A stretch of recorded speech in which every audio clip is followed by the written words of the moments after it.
Welcome to War Bias, where we delve into the most pivotal conflicts in history, and I'm your host, General Biography. Today, we're going to explore one of the most iconic battles in military history, the Battle of Waterloo, fought on June 18, 1815. This epic clash marked the culmination of a decade-long struggle against Napoleon Bonaparte's French Empire, as a coalition of British and Prussian forces, led by the Duke of Wellington and Field Marshal Gebhard von Blücher, respectively, converged on the Belgian countryside to decide the fate of Europe. To understand the significance of Waterloo, we must first examine the events that led up to this fateful day. The Congress of Vienna, held in 1814 to 1815, had attempted to reorganize Europe after Napoleon's abdication and exile to Elba. However, the former emperor's daring escape from captivity in February 1815 set off a chain reaction of events that would ultimately lead to his downfall. As news of Napoleon's return to power spread, the European powers quickly mobilized their armies to counter the French threat. The air was electric with tension as the great powers of Europe scrambled to respond to the sudden resurgence of the French Empire. Napoleon, aware that he had to act swiftly before the coalition forces could assemble and overwhelm him, began to rebuild his army, leveraging his legendary charisma and strategic genius to rally support among the French people.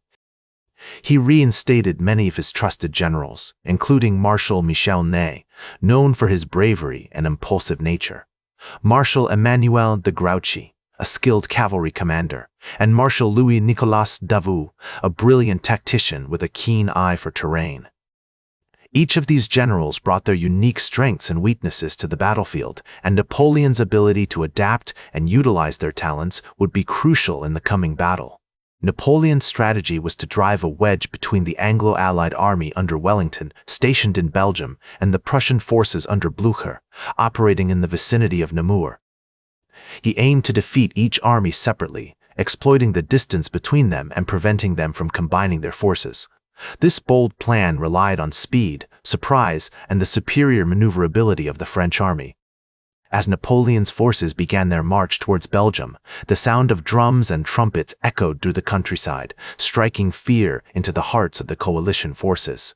Meanwhile, the Duke of Wellington, a seasoned commander with a reputation for defensive genius, had been tasked with leading the coalition forces against Napoleon. Wellington's army was a diverse force, comprising British, Dutch, Belgian, and German troops, each with their own distinct culture and military traditions. He established his headquarters in Brussels, where he carefully monitored Napoleon's movements, awaiting the perfect moment to strike.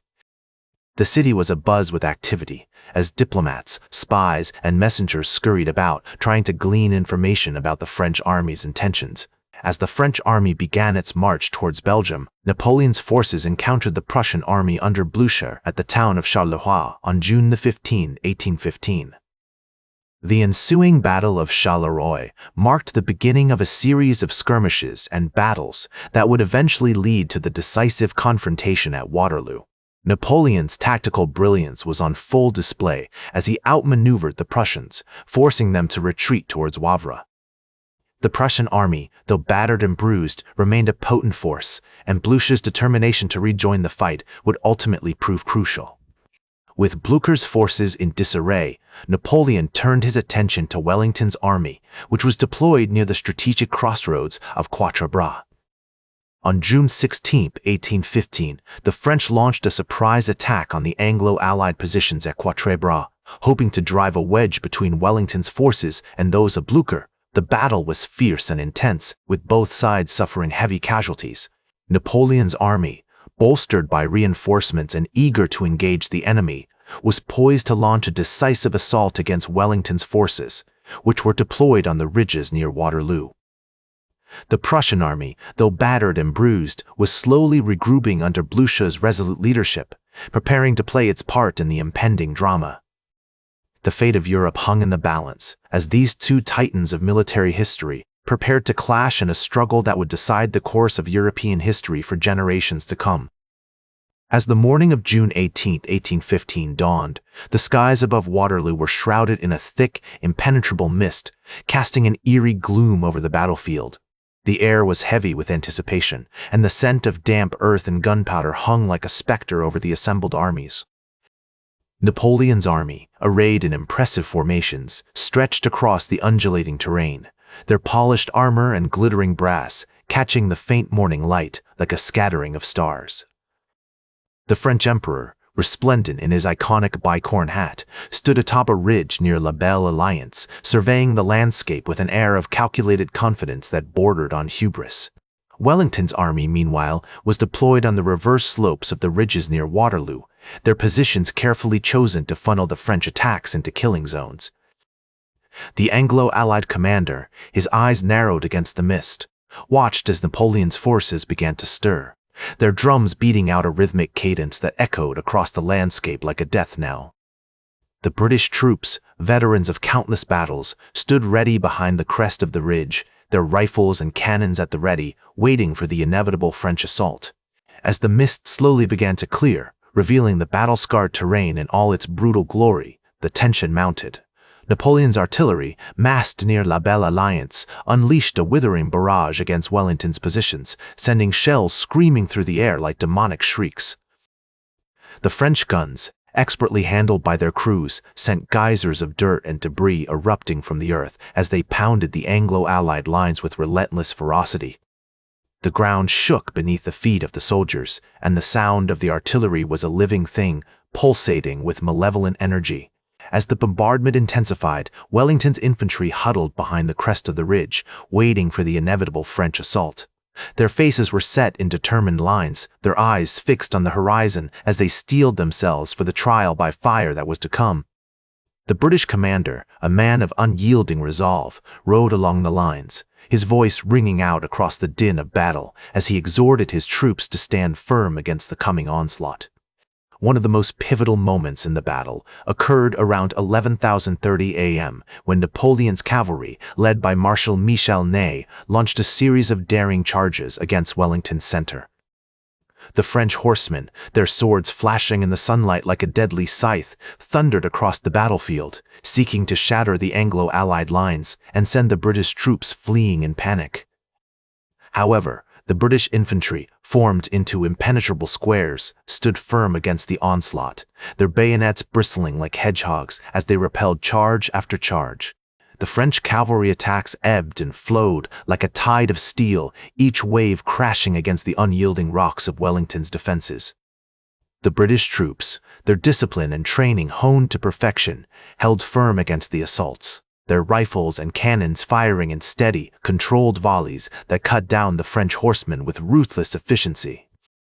As the cavalry attacks faltered, Napoleon's infantry began to make its presence felt on the battlefield, advancing steadily up the slopes like a dark, unstoppable tide. The emperor's elite troops, including the fearsome Imperial Guard, advanced with precision and deadliness, their bayonets glinting in the sunlight as they sought to breach Wellington's lines. The fighting was fierce and intense, with both sides suffering heavy casualties as they clashed in a maelstrom of steel and fire that seemed to have no end. The sound of musketry and cannons filled the air, a cacophony of death that echoed across the battlefield like a chorus of the damned. Around 1000 p.m., Blücher's Prussian army began to make its presence felt on the battlefield, their troops advancing from the east to attack Napoleon's right flank. The French emperor, realizing that his plan to defeat the Anglo-Allied army before turning to face the Prussians was unraveling, grew increasingly agitated, shouting orders at his subordinates as he sought to stem the tide of the battle. His face was set in a grim mask, his eyes blazing with determination as he rode along the lines, exhorting his troops to hold firm against the encircling enemy. As the afternoon wore on, the fighting intensified, with both sides committing their reserves to the fray. The battlefield became a chaotic, nightmarish landscape filled with the screams of the wounded, the thunder of artillery, and the clash of steel on steel. Napoleon's army, despite its valiant efforts, began to falter, its attacks repelled by Wellington's unyielding defenses. The French troops, exhausted and demoralized, began to waver, their lines thinning as they fell back in disarray. As the French army faltered, Wellington's forces sensed victory within their grasp, like a predator closing in on its prey. The British commander, aware that the Prussians were now fully engaged on the eastern flank, ordered a general advance around 7:30 p.m. as the sun began to set over the battle-scarred landscape. The Anglo-Allied troops, bolstered by the arrival of fresh reinforcements, surged forward with renewed energy, pushing the French back across the battlefield like a relentless tide. The sound of cannons and muskets filled the air, punctuated by the cries of the wounded and the dying. The smell of gunpowder and blood hung heavy over the field, a noxious cloud that clung to everything it touched. As the British and Prussian forces advanced, they encountered pockets of fierce resistance from the French, who fought with a desperate ferocity born of desperation. The Imperial Guard, Napoleon's elite troops, made a last stand near the village of Plancenoit, their bayonets glinting in the fading light like a forest of steel. But they were ultimately overwhelmed by the sheer weight of numbers and firepower, their lines broken and their formations shattered. As the sun dipped below the horizon, casting a golden glow over the carnage-strewn landscape, the French army began to disintegrate, its units fragmenting and fleeing in panic. Napoleon, realizing that all was lost, abandoned the field, leaving his marshals to oversee the retreat. The once mighty Grande Armée, now a battered and demoralized force, streamed back towards France, pursued by the victorious Allies like a hunted animal. The French army's morale had been broken, its will to fight shattered by the relentless pressure of the Anglo-Prussian forces. As the French retreated, they left behind a trail of destruction and devastation, their abandoned artillery and equipment littering the battlefield like the wreckage of a defeated giant. The countryside was scarred and burned, the villages and towns reduced to rubble and ash.